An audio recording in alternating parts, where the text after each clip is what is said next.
Hello, students, and welcome to my second video cast. Today we're going to be talking about the Harlem Renaissance, and we're going to be looking specifically at the piece by Alan Locke called "The New Negro." And we'll be talking about this text. It's a little bit challenging, so I'll be reading it with you and kind of going over that. But before we do that, I wanted to go over some key sections in the piece that we read before, the Harlem Renaissance. Now, as we discussed in class, this is a secondary text, which means it comments on or interprets information from primary text, from photographs, from poems, from books that people wrote, and primary texts are people that were actually there. But I wanted to point out some key information from this text, and the main thing I wanted to talk about was the Great Migration, and what Kathleen Drown and Patrick Huber had to say in the Harlem Renaissance is that the Great Migration is that the migrants moved north to find higher paying jobs and to carve out better lives for themselves and their families. They sought to escape segregation, sharecropping, and racial violence common in the South. So, and they're saying that it heightened competition. So what they're saying is that for them, the Great Migration was a way of escape. Okay, and that they had, it had, race riots and things like that, and that they were disappointed by what they saw. That they were disappointed. That jobs were scarce, and that they still had racist practices. They had segregated schools, theaters, housing, and other facilities. So they're kind of focusing on why they escaped and some of the negativities. And then they talk a little bit about this term, the new Negro. And one of the things that they talk about is it was a new sense of militancy and racial pride. And militancy, as you see, means aggressive behavior in support of a cause.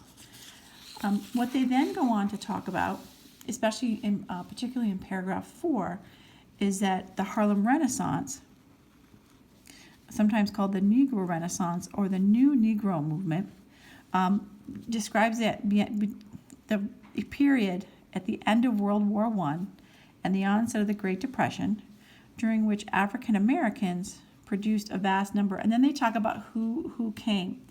And one of the things that they talked about is they talk about where they came from. And they said that they came from the American South, the West Indies, and even Africa. But they only focus on those 3 areas. So they help to define it, but they only focus on 3 areas. And the reason I want to point that out is when we get to the next piece, you're going to see a slight difference, both in what they say about the Great Migration and what they say about where they came from. Okay.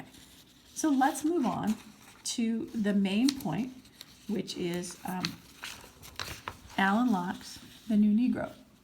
This is introduction to a book that he read.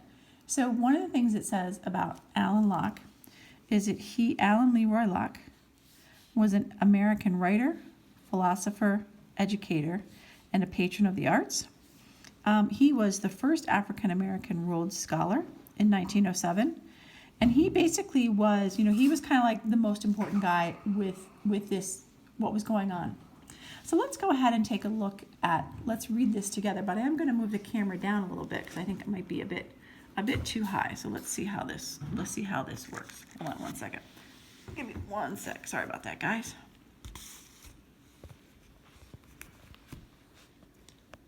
Okay, so let's take a look. So let's go ahead and I'll read it. I'll read it with you. In the last decade, something beyond the watch and guard of statistics has happened in the life of the American Negro, and the 3 Norns who have traditionally presided over the Negro problem have a changeling in their laps. The sociologist, the philanthropist, and the race leader are not unaware of the new Negro, but they are at a loss to account for him. So basically what he's saying there, the 3 Norns are the 3 Norse goddesses of fate. And what he's basically saying is that there's been this change and people don't know how to explain it or how to account for it. And he says he simply cannot be swathed in their formula. For the younger generation, is vibrant with a new psychology. A new spirit is awake in the masses, and under the very eyes of the professional observers is transforming what has been a perennial problem into the progressive phases of contemporary Negro life. So he's taking this idea and saying it's not a problem. He's saying it's a progress. It's progressive phases of contemporary Negro life. So he's challenging this idea of people saying that we have a problem, and he's saying it's not a problem. It's vibrant. He uses words like vibrant. He uses words like new spirit.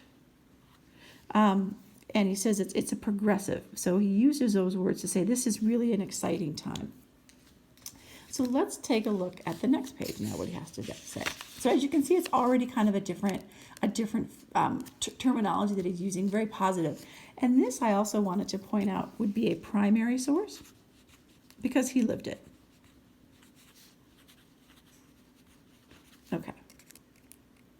So let's go on to the next page. He said, could such a metamorphosis have taken place as suddenly as it has appeared to? The answer is no. Not because the new Negro is not here, but because the old Negro had long become more of a myth than a man. The old Negro, we must remember, was a creature of moral debate and historical controversy. So basically what he's saying is that this idea of the old Negro, like you're right, like white ideas of what he is, it's like more of a myth than a man, that it wasn't real. That what white people, how they viewed people of color, it wasn't realistic. In the very process of being transplanted, the Negro has become transformed. And when he's talking about this, here he's talking about the Great Migration. And he says it's not just something they were trying to escape, that they became transformed. The tide of Negro migration, northward and cityward, is not to be fully explained as a blind flood started by the demands of war industry coupled with the shutting off of foreign migration, or by the pressure of poor crops coupled with increased social terrorism in certain sections of the South and Southwest. So he's saying it's more than this. So he's saying that it's more than this. What he's saying is neither labor demand, the boll weevil, nor the Ku Klux Klan is a basic factor, however contributory any or all of them may have been. So he's basically saying none of those is a basic factor. He's like, nope, no. What he's saying is the wash and rush of this human tide on the beach line of the northern city centers is to be explained primarily in terms of a new vision of opportunity, of social and economic freedom, of a spirit to seize, even in the face of an extortionate and heavy toil, a chance for the improvement of conditions. So what he says about the Great Migration was opportunity.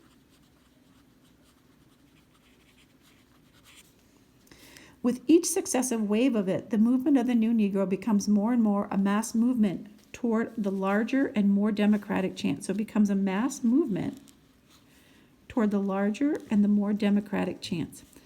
In the Negro's case, a deliberate flight not only from countryside to city, but from the medieval America to modern. That means we're no longer going to be your serfs. You're no longer going to control us. We're going to now take our part in democracy. Then he goes on to talk about Harlem. He says, take Harlem as an instance of this. Here in Manhattan is not merely the largest Negro community in the world, but the first concentration in history of so many diverse elements of Negro life. He's talking about Harlem. And here's where he's a little bit different from the other text, because he goes on to talk not just about Africans and West Indians, he talks about specific aspects of that. He says it has attracted the African, the West Indian, the Negro American. It has brought together the Negro of the North and the Negro of the South, the man from the city and the man from the town and village, the peasant, the student, the businessman, the professional man, artist, poet, musician, adventurer and worker, preacher and criminal, exploiter and social outcast. Each group has come with its own separate motives and for its own special ends. but their greatest experience has been in finding one another. So what he's saying there is like it was important because now they were no longer isolated, that they all came together and they all brought what they had to form something that was bigger than they were individually. Proscription, which means he means legal restraint. Proscription and prejudice have thrown these dissimilar elements into a common area of contact and interaction. Within this area, race sympathy and unity have determined a further fusing of sentiment and experience. So now they're coming together and they're all like, we feel what you're feeling. So what began in terms of segregation becomes more and more, as its elements mix and react, the laboratory of a great race welding. So basically they're coming together. We're going to come together and we're going to fight what we need to fight, and we got this. Hitherto, it must be admitted that American Negroes have been a race more in name than in fact, or to be exact, more in sentiment than in experience. Basically what he says is that they didn't have a common thing that they shared. You know, like the people in the South were different from the people in the North, and then the people that were maybe from Africa were a little bit different as well. The chief bond between them has been that of a common condition rather than a common consciousness. And the common condition that he's talking about is, is slavery, racism, violence that they experienced, rather than a common consciousness. A problem in common rather than a life in common. But he says this is what's changed. In Harlem, Negro life is seizing upon its first chances for group expression and self-determination. And that was one of the key things about the Harlem Renaissance, was group expression and self-determination. So that's really important. It is, or promises at least, to be a race capital. That means that this is where we're going to come together and we're going to start to really say what we have to say and just really be able to express ourselves. That is why our comparison is taking with those nascent centers of folk expression and self-determination, which are playing a creative part in the world today.